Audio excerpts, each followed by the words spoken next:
Olá pessoal, tudo bem? Bom, vamos lá.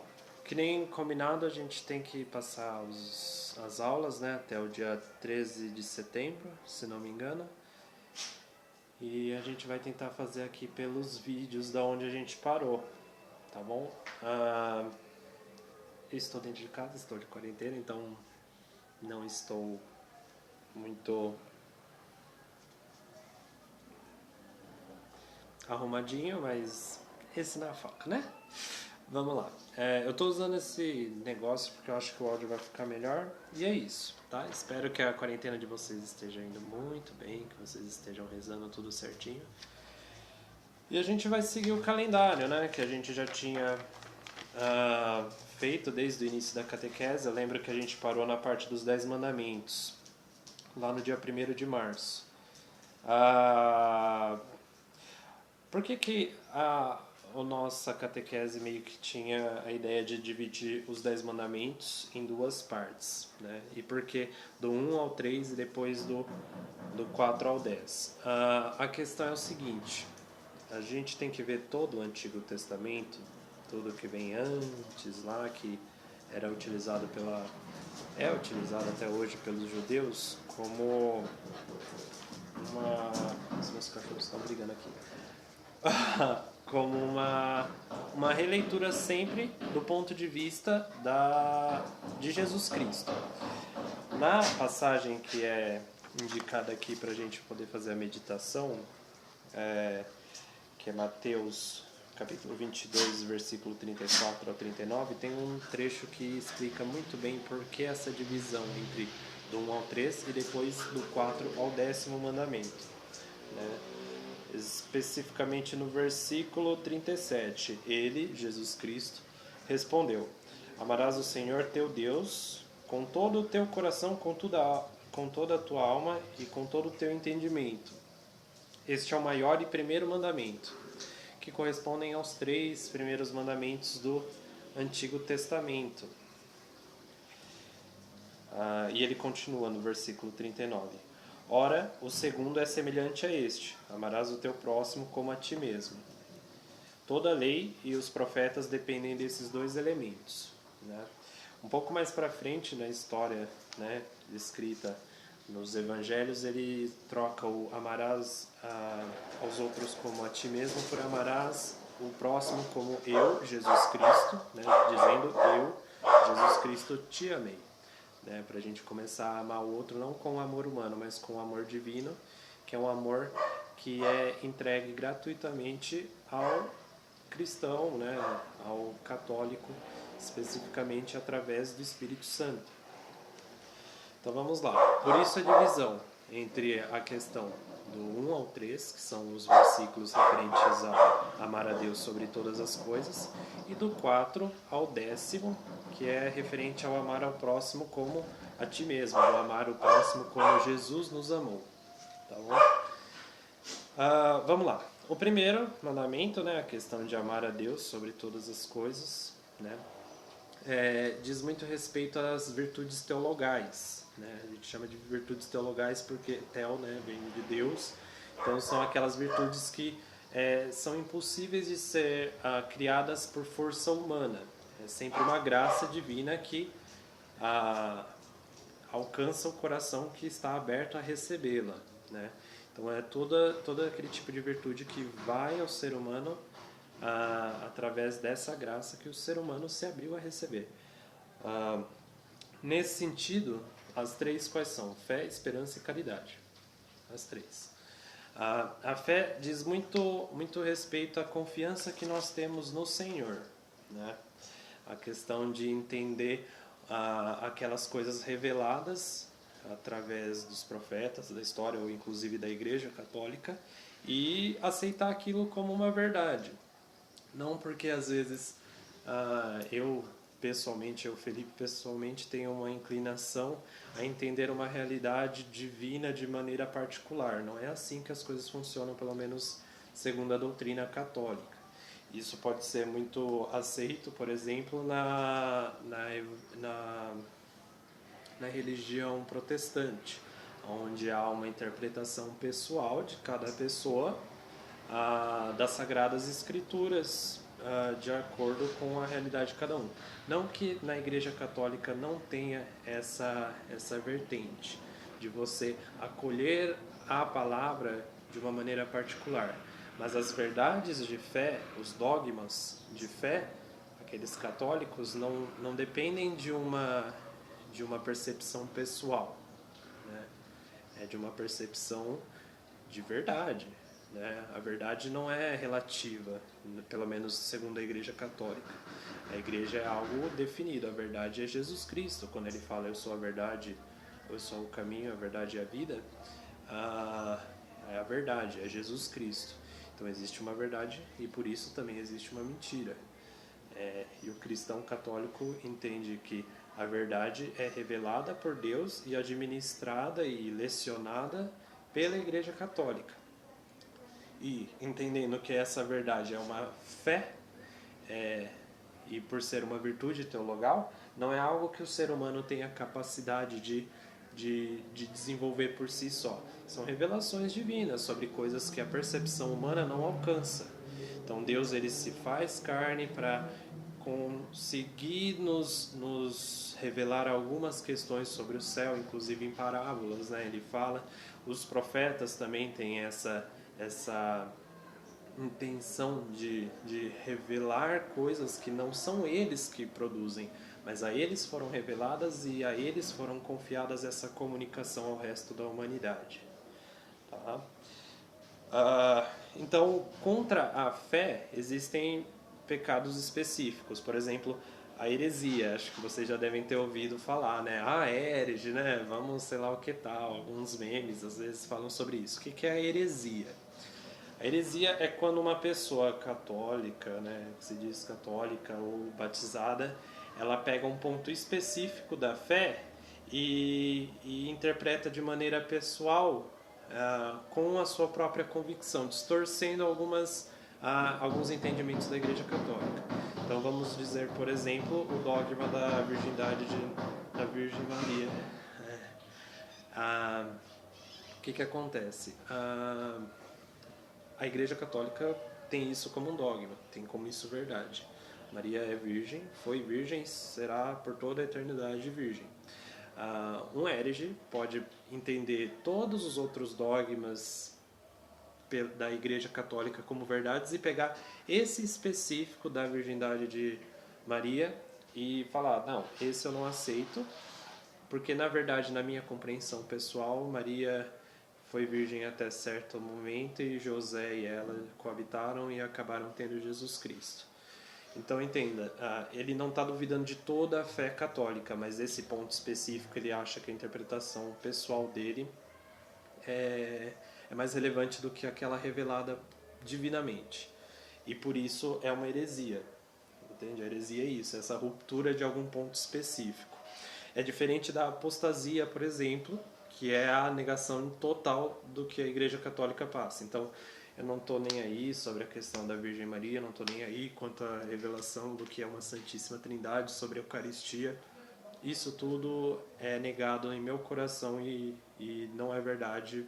O meu entendimento pessoal é aquele que vale a pena sobre o que seria Jesus Cristo e tal. Então isso é apostasia, é a questão de você negar não só um dogma, e nem pegar esse dogma e interpretar de uma maneira pessoal, você simplesmente nega.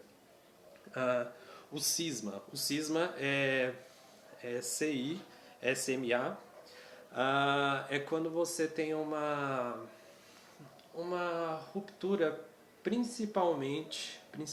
especialmente em relação à autoridade papal, do Papa. Você não aceita que o Papa, como cabeça da igreja, como chefe da igreja, tenha autoridade espiritual sobre a igreja.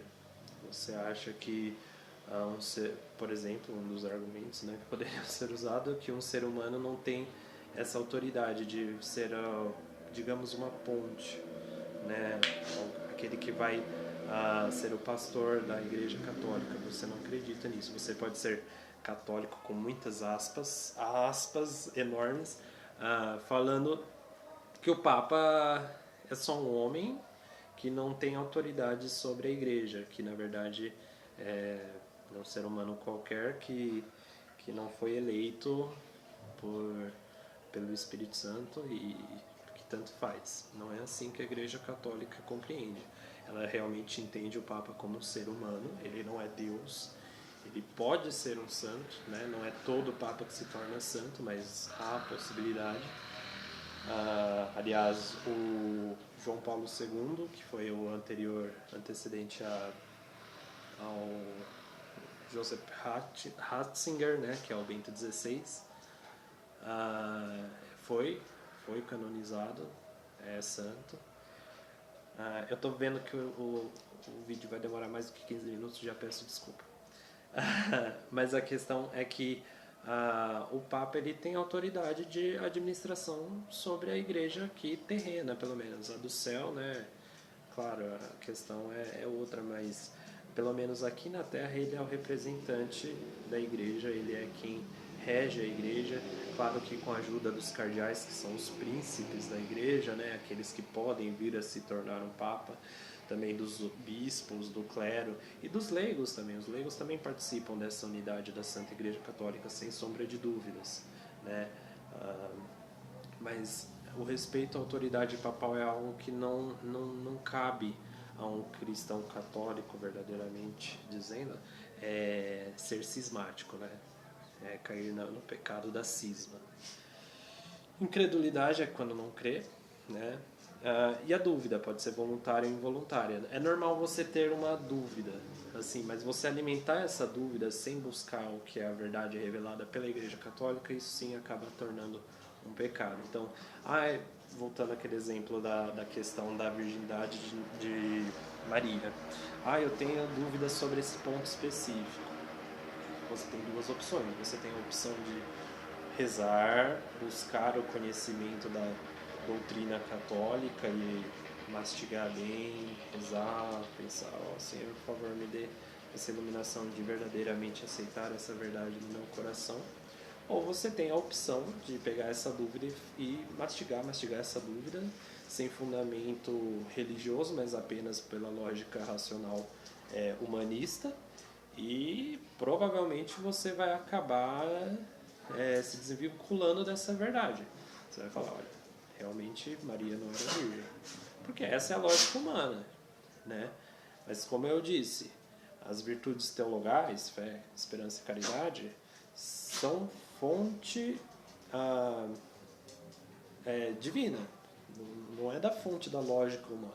Pela lógica humana nós não conseguimos compreender isso. O que a gente precisa ter é um coração aberto a compreender as verdades reveladas. É nisso que consiste receber a virtude, as virtudes teologais, né? Bom, a esperança. A esperança, a questão dela é mais voltada a esperar. Tipo, bem simples. Mas esperar não é uma questão só passiva, assim, de faça tudo conforme a tua vontade. É claro que também é assim. Mas esperar no ânimo de procurar, sabe? Eu procuro encontrar o Senhor aqui. Mas eu não estou aqui sentado, de braços cruzados, esperando o Senhor cair sobre mim como o Espírito Santo, uma pomba na minha testa. Não é assim. A questão é muito mais ativa, né? Eu tenho algumas atitudes que me fazem procurar, mas de fato, o momento que eu achar não vai ser o Felipe achando, mas vai ser a condução do Espírito Santo sobre o meu coração a encontrar aquela verdade. A esperança é isso. É o entendimento de que o Senhor é bom e que no tempo do Senhor eu vou absorver os mistérios que o meu coração puder suportar, aceitar no tempo certo, né? Tudo há um tempo. Então é mais ou menos nesse sentido que a esperança funciona. É o entendimento de que eu sou um ser humano limitadíssimo em todas as compreensões, especialmente compreensões divinas, e que necessito da vontade do Senhor para receber as revelações, tá? Então, existem duas formas de pecar especificamente contra a esperança. A primeira é mais voltada ao desespero, que é assim, quando eu não tenho esperança de que essa graça que vem do Senhor é única, que por mim mesmo eu não consigo a salvação, o que é uma verdade, a gente não consegue a salvação por nossa força própria, eu acabo caindo em desespero, né? É isso, o que é o desespero? É tipo assim, eu não consigo e eu não espero que o Senhor vá me salvar, então tanto faz, tanto faz. Já estou com um destino traçado, vou sair pecando loucamente. Isso é o desespero. Não caio em desespero, porque isso daí é uma armadilha gigantesca. Tenham esperança na graça do Senhor, mas também tenham consciência de que por si mesmo vocês, meus queridos amiguinhos, não conseguem, inclusive eu, né, me incluo, qualquer ser humano não consegue alcançar a salvação por si mesmo. É sempre uma graça, uma iniciativa do Senhor. A segunda forma de pecar contra a esperança é a presunção, que é o completo oposto. Enquanto no desespero a gente acredita na nossa perdição de qualquer maneira, não tem, nem Deus consegue me salvar da minha perdição. Na presunção, você tem a presunção de que você vai ser salvo de qualquer forma. Então, não existe mérito, eu não preciso fazer nenhum esforço, eu não preciso me converter, eu não preciso da graça divina, eu não preciso de nada. A misericórdia de Deus é tão infinita que ela vai ignorar a minha ação e tanto faz. Então eu posso pecar, fazer o que eu quiser, eu não preciso orar, não preciso me converter. Deus vai me aceitar do jeito que eu sou. Ele aceita, mas a questão é que tem a questão do pecado. Você não foi feito para o pecado, meu filho, mas você vai lá e peca e fala, esse sou eu. Não é assim. Não é assim que as coisas funcionam. Jesus, ele no Sermão da Montanha, ele fala que há necessidade da conversão. São João Batista também fala quanto à questão do batismo, a questão da conversão. A conversão é essencial, é necessária. Aquela ideia de que Jesus é infinitamente misericordioso é verdade. É infinitamente justo, é verdade, sem dúvida. Mas essa misericórdia e essa justiça, ela não alcança um coração fechado. Porque, apesar de tudo, Jesus respeita muito a nossa liberdade pessoal. Respeitando essa liberdade pessoal, de nossas próprias escolhas, ele não vai te forçar a amar ele pela eternidade, que é o paraíso, né? Se você se apegou a essa vida, a esse mundo que nós estamos nesse momento, a uma vida de pecado, Deus vai respeitar isso, não é uma condenação.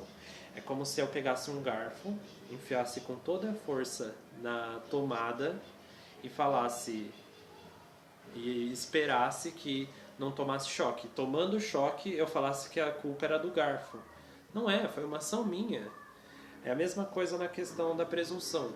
Se eu tenho ações durante a minha vida que renegam esse amor divino, misericordioso, que é infinito, mas que respeita a sua liberdade pessoal, Deus não vai mudar a sua decisão pessoal. Você precisa ter esse posicionamento, essa compreensão da responsabilidade dos seus atos.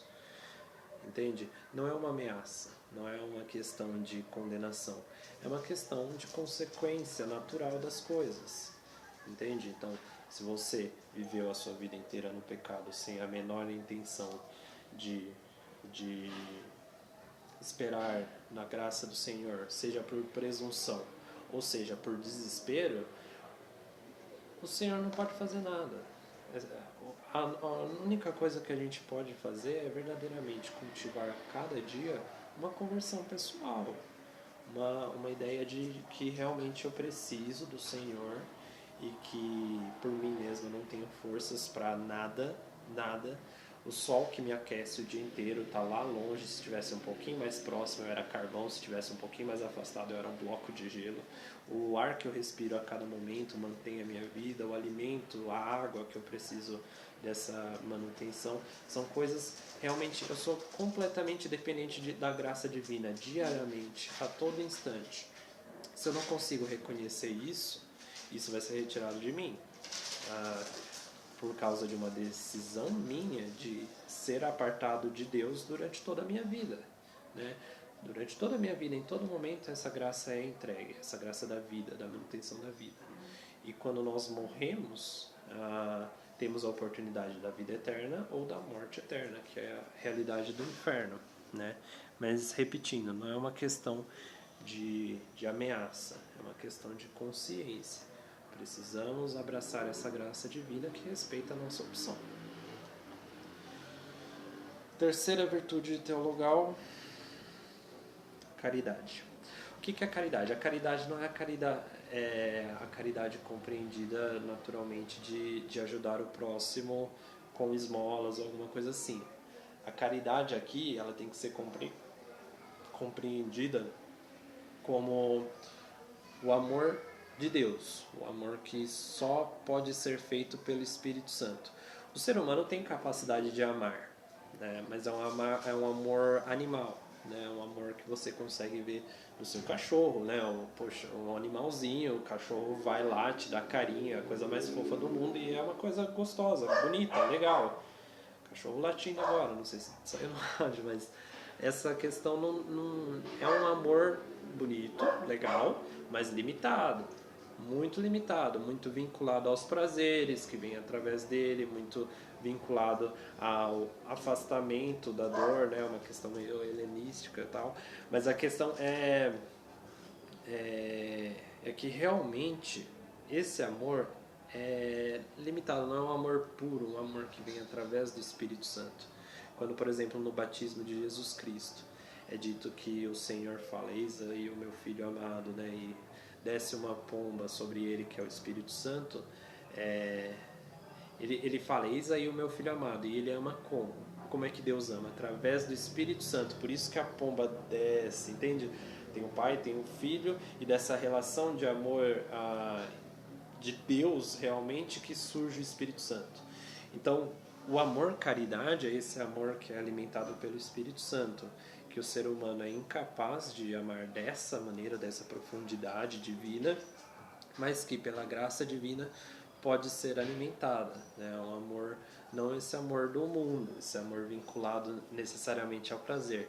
E não entenda que o amor do Espírito Santo não tem o prazer, claro que tem. Mas não é só ao prazer. Apesar da dor, continua esse amor. Por isso que Jesus se entrega na cruz, e a cruz é um sinal de amor incrível. Porque Jesus, ele nos ama de tal maneira, e por isso que depois ele evolui essa ideia de amar o outro como a ti mesmo, porque esse é um amor animal. Eu amo você como eu me amo, porque eu gosto de me proteger, eu gosto de me alimentar, essas sensações prazerosas me fazem bem. Ok, legal que você busque alimentar o seu irmão, mas você buscar amar como Jesus nos amou é buscar amar com a força do Espírito Santo, né? É um amor mais profundo, não está só limitado à questão de querer alimentar o irmão, mas de querer ver ele no céu, por exemplo. Tá bom? Então é mais nesse sentido que a caridade vem a entender. É um amor mais profundo, um amor que tem uma magnitude que o ser humano não consegue alcançar sem a graça divina. E também existem pecados contra esse tipo específico de virtude teologal. A indiferença, né? Tipo, tô nem aí, tudo bem, ele me ama com o amor do Espírito Santo, ele Deus, né? Mas eu, Felipe, não, tanto faz, tanto fez, já era. Essa indiferença é algo que faz muito mal. A negligência, então eu sei que ele me ama, mas eu não quero amar de volta ao Senhor, entende? Ou eu sei que, por exemplo, os meus pais me amam, às vezes com amor realmente do Espírito Santo, que é alimentado realmente a cada momento. Mas, sabe, não tenho o ânimo de voltar a esse amor. O amor é sempre assim, pelo menos o amor perfeito, né? Você ama primeiro, Deus ama primeiro, Deus ama em primeiro lugar, é sempre assim. E a gente olhando de volta retribui esse amor de alguma maneira. Ingratidão, tibieza, que é a falta dessa correspondência. Assídia, que é uma preguiça, tipo, que legal, adoro esse amor, Deus, mas amanhã eu retribuo. E o ódio, né? Então você recebe o amor de Deus, só que aquele amor ele não é às vezes da maneira como você, ser humano, gostaria que fosse. E daí você fala, né? Você insulta, você nega esse amor, você fala que não quer esse amor, você quer um amor que faça as suas vontades. Você, ao invés de querer se converter por este amor, você quer converter Deus ao seu amor humano, limitado, que na verdade é alimentado por razões egoístas, na maior parte das vezes, né? Quando não medrosas ou algum outro tipo de sentimento humano que venha desvirtualizar o que é uma virtude por si só. Vamos lá, a questão de prestar culto, existem vários modos de você prestar culto ao Senhor, através da adoração, que é o reconhecimento assim dessa graça divina, dessa grandiosidade do Senhor e da nossa pequenez também, né? E por sermos pequenos queremos buscar ao Senhor, porque sabemos que ali que está toda a graça, toda a glória. A oração, né? Que é a parte da comunicação. Então, vamos supor que seja uma relação humana, só por uma questão didática, tá? Pelo amor de Deus. Não se compara uma coisa com a outra, mas só para ser mais didático. Adoração, vamos dizer, no namoro, por exemplo. Adoração é quando você olha o seu garoto ou a sua garota, né? Que vocês estão namorando e você fala, ai, que coisa linda. Ai, que coisa charmosa. Olha, você admira, entende? É mais ou menos isso, adoração. Quando você vê o Santíssimo exposto e você fala, olha como Jesus é incrível, olha como Jesus é grande, olha como eu posso aprender com ele, etc e tal, entende? A oração é a parte da comunicação. Então, nesse mesmo exemplo de namoro, vamos supor que vocês têm uma DR, ou vocês precisam conversar, alinhar alguma questão. A oração é isso, é essa conversa. Então, ok, eu tenho a parte da adoração, que eu vejo Deus maravilhoso, incrível, mas existe a oração, que é essa troca. Essa questão de, olha, Senhor, hoje eu estou bem, hoje eu estou mal, hoje eu estou preguiçoso, mas eu estou aqui, eu quero conversar contigo porque quero alimentar essa relação com o Senhor. É mais ou menos isso, tá? Cadê a anotação? Sacrifício. Sacrifício também é uma coisa interessante na questão de prestar culto. Então, você acha que no relacionamento não vai ter sacrifício? Lógico que tem. Então, por exemplo, você chega em casa com seu namorado, sua namorada, e só tem um pedaço de uma carne, de um pastel, que é muito gostoso, os dois adoram. E você se sacrifica, fala, não, amorzinho, toma aí o seu pastel. E você vê a alegria dela comendo aquele pastel, aquela coisa e tal. E é um sacrifício que você faz por amor, entende? Então, são coisas nesse sentido que também alegram ao Senhor. Então, por exemplo, sexta-feira santa não come carne. É uma abstinência, né? Mas você faz isso por amor, é um sacrifício que, claro, vai agradar ao Senhor. Agora, se você faz isso por vaidade, para virar falando, olha, eu parei de comer carne, meus amigos, eu sou o cara mais virtuoso do mundo. Aí você,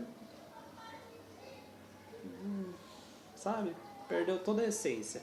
Porque não adianta você orar, fazer adoração, fazer qualquer coisa se a base disso não é a caridade. Entende? Se não tem a questão da fé, esperança e caridade. Se você faz isso por vaidade, você está fazendo isso para alguém que está vendo a fonte, né? O seu coração. Você pode enganar os seus amigos em sua volta, mas você não pode enganar o Senhor. Você pode, inclusive, se enganar, achar que está sendo super virtuoso. Então, peça também essa graça, né? Por meio da oração. Olha, Senhor, dai-me a graça de oferecer para o Senhor tudo com caridade e ter a percepção, a consciência das vezes que faço isso por motivos desordenados. Maravilhoso, né, Pandora? Fora! Enfim, vamos lá. E promessa e voto, né? Uma promessa também é super válida, sabe? Aquelas promessas, eu prometo que se tal coisa acontecer, eu vou lá na Aparecida do Norte, uma cura, né? São coisas que também são valorosas, né? Uma questão de relacionamento, por exemplo, prometo, meu amor, ser fiel, né? Tudo bem que isso é obrigação, mas deixa eu pensar em outra coisa. Prometo que vou ficar até mais tarde, mandando mensagem pra você porque você tá numa situação delicada, por exemplo. Prometo não te abandonar. São algumas promessas da relação humana que podem ser didaticamente, é uma questão didática, não estou comparando, mas didaticamente são realidades que podem ser paralelas para poder compreender qual que é a função disso na nossa relação com Deus, tá? E a questão de outros deuses, né? Quando a gente, por exemplo, também é importante falar sobre isso, porque às vezes a gente coloca outros deuses na nossa vida. E não é deus tipo Apolo, Zeus, Afrodite, não estou falando disso, de outras religiões ou outros credos, mas de, sendo católicos, colocar coisas no lugar de deuses, que podem ser inclusive outras pessoas. Então, por exemplo, por que amar a Deus sobre todas as coisas? É amar inclusive acima da família? Inclusive acima da família, inclusive acima daquele gatinho do meu namorado, inclusive do gatinho do meu namorado, inclusive do meu trabalho, do meu dinheiro, inclusive de tudo, tudo. Porque a partir do momento que eu coloco qualquer criatura ou coisa criatura, né, no lugar de Deus, isso é uma idolatria.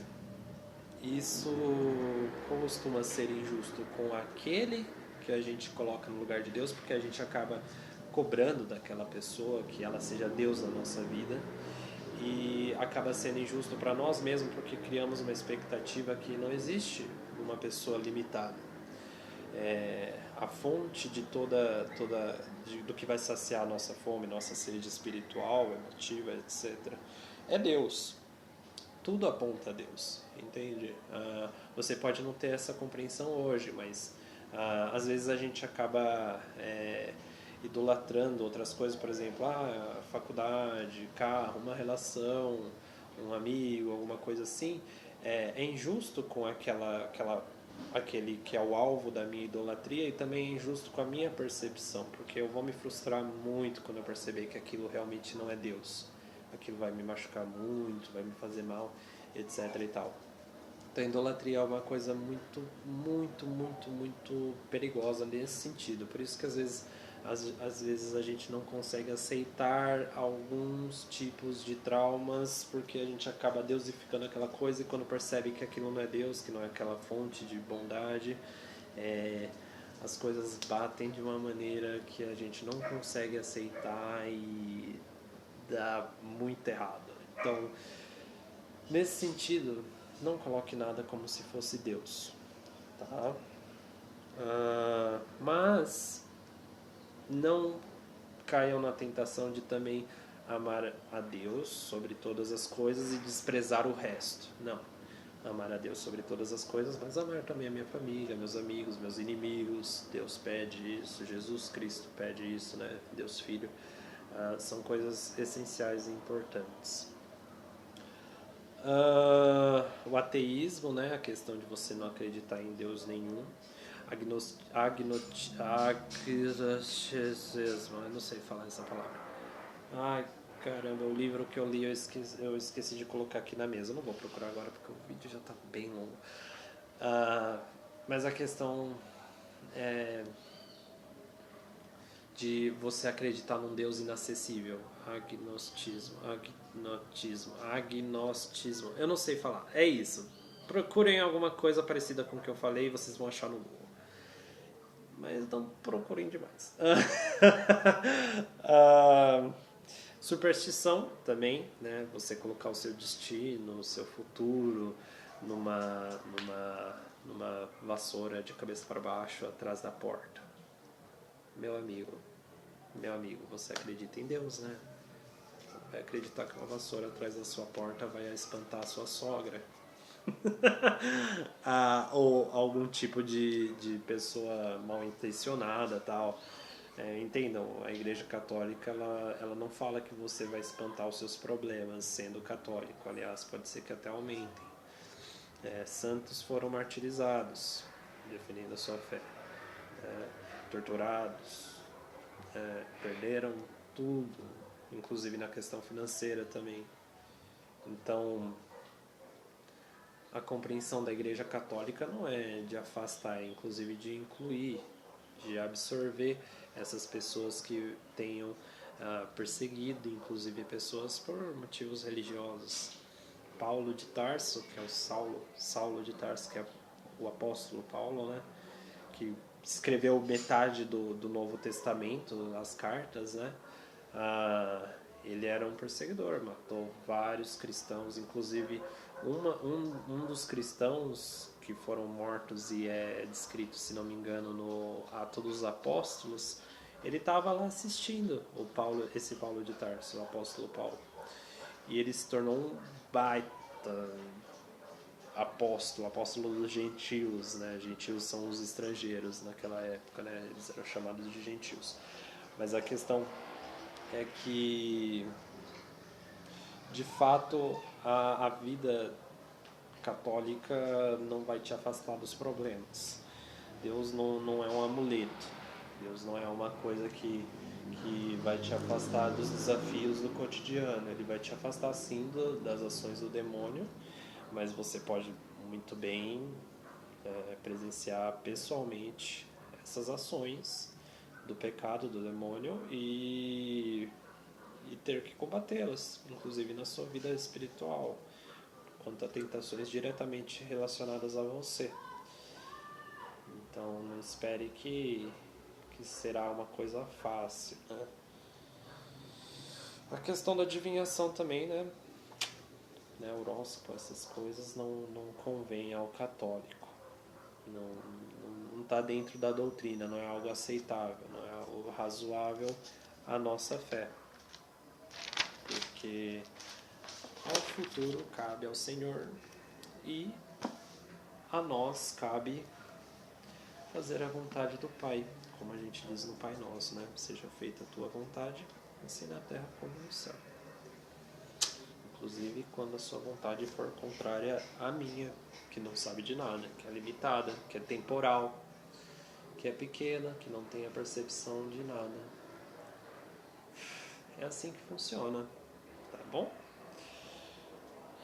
Vamos lá. Não usar o seu santo nome em vão, o segundo mandamento. Eu juro que o segundo e o terceiro mandamento serão bem mais rápidos, é que o primeiro realmente tem muita coisa. E olha que eu resumi. Eu tinha esperança de que esse vídeo durasse 15 minutos, mas tô com esperança que durará 50. Usar o seu santo nome em vão. A questão do nome é importante, é muito importante. Quando eu falar o seu santo nome em vão, é não invocar o nome de Deus à toa. Sabe quando a gente fala, ai meu Deus, por exemplo, ou Jesus, Maria e José. Mano, não. Assim, quando eu falo não invocar o seu santo nome em vão, é invocar nomes santos. Então, também inclui Maria, também inclui santos, anjos, etc e tal. Não invoque nada divino assim aos ventos e por motivos torpes, motivos tontos, pequenos ou alguma coisa assim, porque realmente não convém.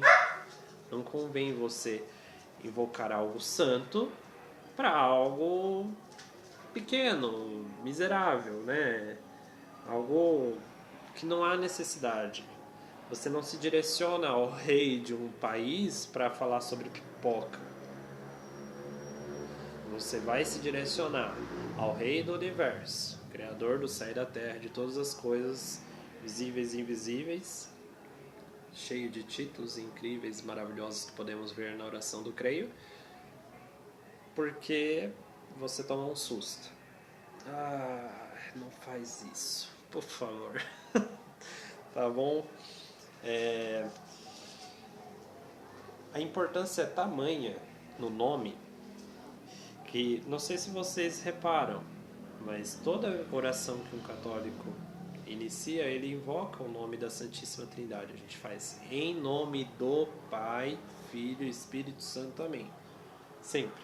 A gente faz sempre, né? Em nome do Pai, do Filho e do Espírito Santo, amém. E continua a frase, né? Então, não adianta nada eu falar em nome do Pai, Filho e Espírito Santo, amém, e continuar a oração falando coisas que não tem nada a ver com o em nome do Pai e do Filho. A gente está invocando a Santíssima Trindade para fazer algum pedido, alguma súplica, algum agradecimento.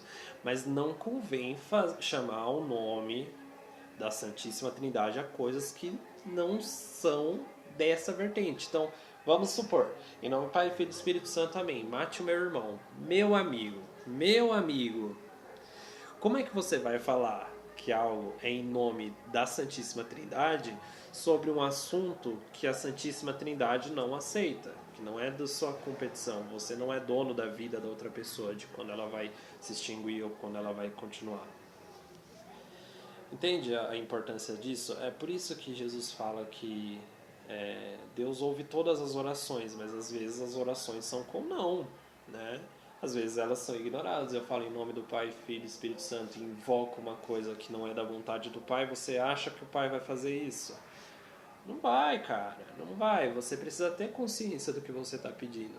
É da vontade de Deus? Se é da vontade de Deus, se é conveniente aquilo que o Senhor nos direciona a ter no nosso coração, é claro que Ele vai dar, né? Tem uma passagem que eu não vou pesquisar agora, mas tem uma passagem que ele fala que pai que quando o filho pedir um pão vai entregar um pedaço de uma pedra para essa criança.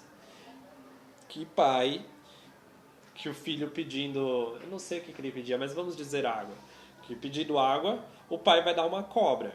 Não vai, cara. E o contrário, vamos pensar o contrário. Um filho pedindo cobra, o pai vai dar uma cobra na mão da criança, meu amigo? Não vai. Não vai, não tem sentido, não faz sentido, não tem a menor cabimento. O não de Deus, assim como o sim, é carinhoso.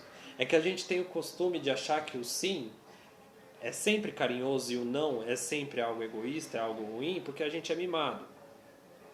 Porque a gente quer tudo da nossa maneira, porque a gente acha que é sabedor do sim, do não, e que a gente tem autoridade sobre as coisas, mas não é assim.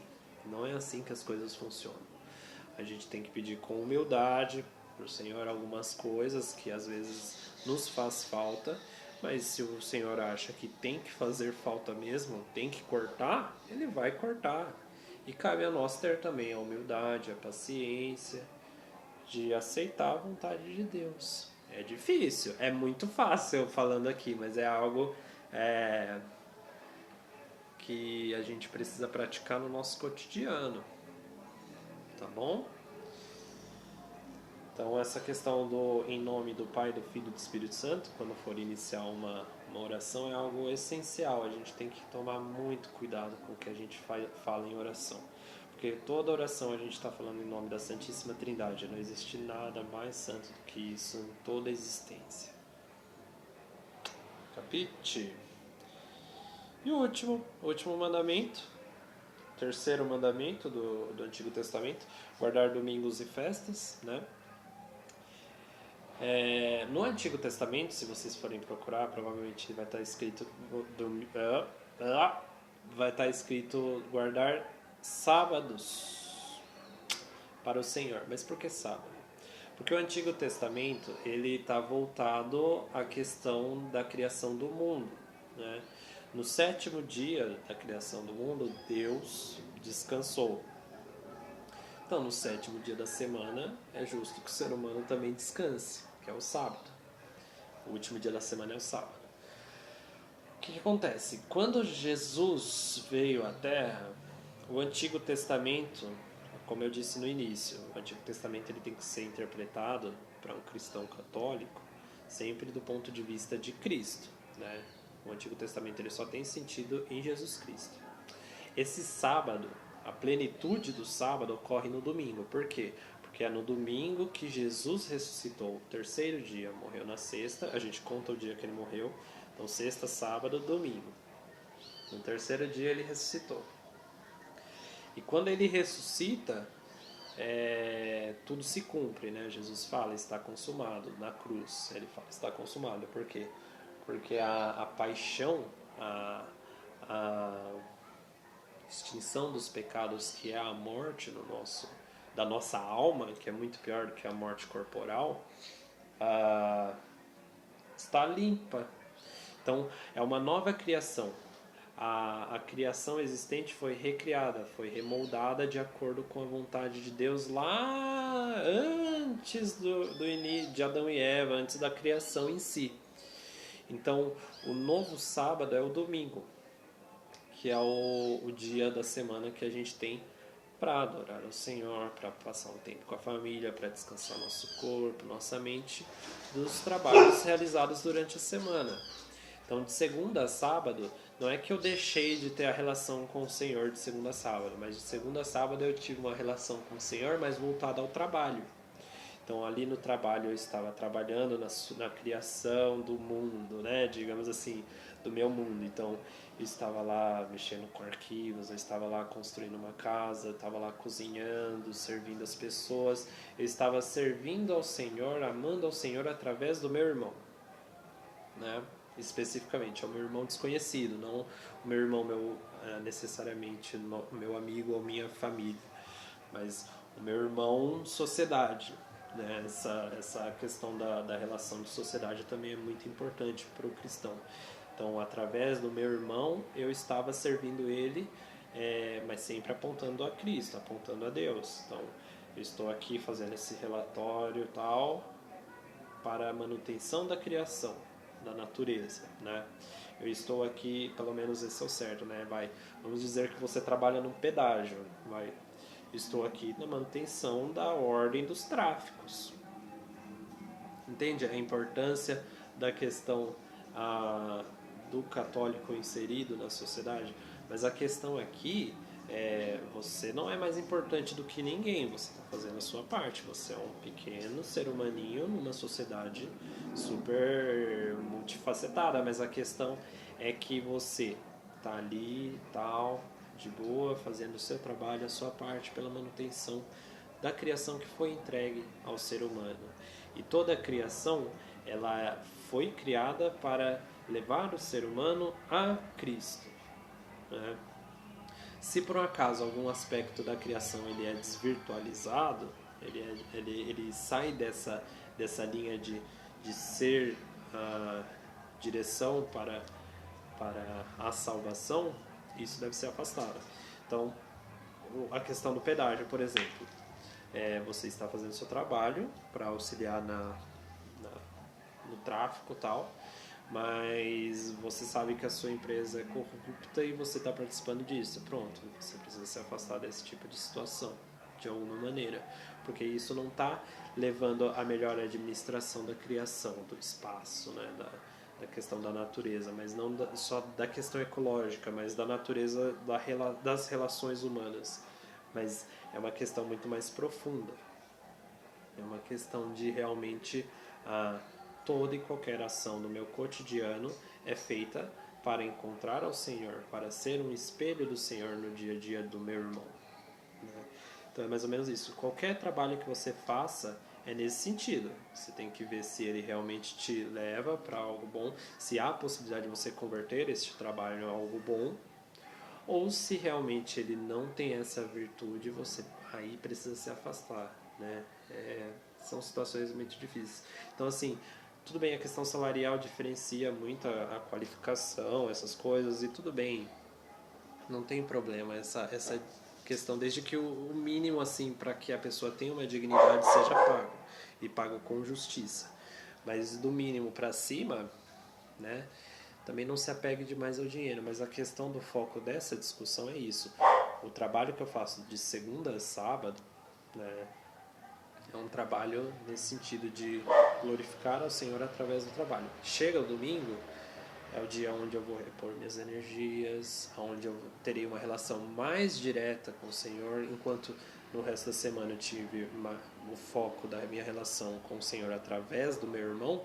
Eu vou ter agora uma relação direta com o Senhor, eu vou à missa, encontrar Ele na Sagrada Eucaristia, que eu receberei, comungarei, receberei Ele em meu coração. Então, tem todos esses aspectos muito importantes. E a família, às vezes a gente não consegue dar tanta atenção em tempo útil, pelo menos durante a semana. A gente chega cansado e tal, consegue ficar 1, 2 horas aí com a família, mas depois dorme. No domingo tem essa possibilidade da primeira igreja, que é a nossa família, ser desfrutada, né? Aí é mais ou menos nesse sentido. O descanso é importante, né? Gol do Corinthians, eu acho. A questão não é de tipo, o descanso exagerado é preguiça, né? Daí não é descanso. Eu vou descansar do quê? Não trabalhei, entende? Isso é preguiça. Mas o descanso sem parar é escravidão. Então há um equilíbrio, há uma necessidade, porque a escravidão ela é originalmente do pecado. O pecado que nos escraviza. O Senhor, ele é o Senhor da liberdade, aquilo que eu falei em outro pedaço, né? O Senhor sempre vai respeitar a nossa liberdade, inclusive se essa liberdade é afastar-nos do Senhor, tá? Então, são aspectos importantes que precisam ser levados em consideração nesses 3 primeiros mandamentos, né? Amar a Deus sobre todas as coisas, não falar o seu santo nome em vão e guardar domingos e festas, né? Que são coisas maravilhosas, importantes para a gente levar em consideração daquela passagem onde Jesus fala: amarás o Senhor teu Deus com todo o teu coração, toda a tua alma e todo o seu entendimento. Este é o maior e primeiro mandamento. É isso. Acabou a catequese, tá? Eu vou usar só os minutos finais para poder falar o seguinte. Eu não achei que o vídeo seria tão grande, peço desculpas. É que realmente tem muito assunto.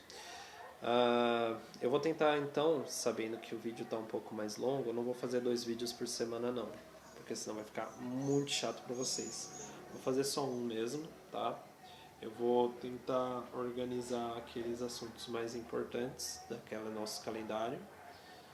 E é isso, tá bom? Dúvidas podem mandar particularmente ou inclusive no grupo, fiquem à vontade. E eu acho que é isso. Tá bom, meus amiguinhos? Amo vocês, grande abraço. Espero que vejam a missa pelo menos online. Né? Se cuidem quanto à questão do coronavírus. Cuidem das suas famílias também. Rezem por mim, pelo Papa, pelos seus amigos também da catequese. Rezarei por vocês. Confesso que não rezei tanto por vocês durante essa quarentena, mas hoje mesmo eu vou rezar, prometo. E é isso, saudades, espero que vocês tenham gostado, peço desculpas de novo pelo tamanho do vídeo.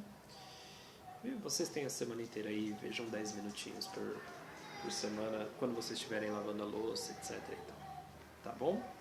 Grande abraços, beijos, abraços, tchau, tchau.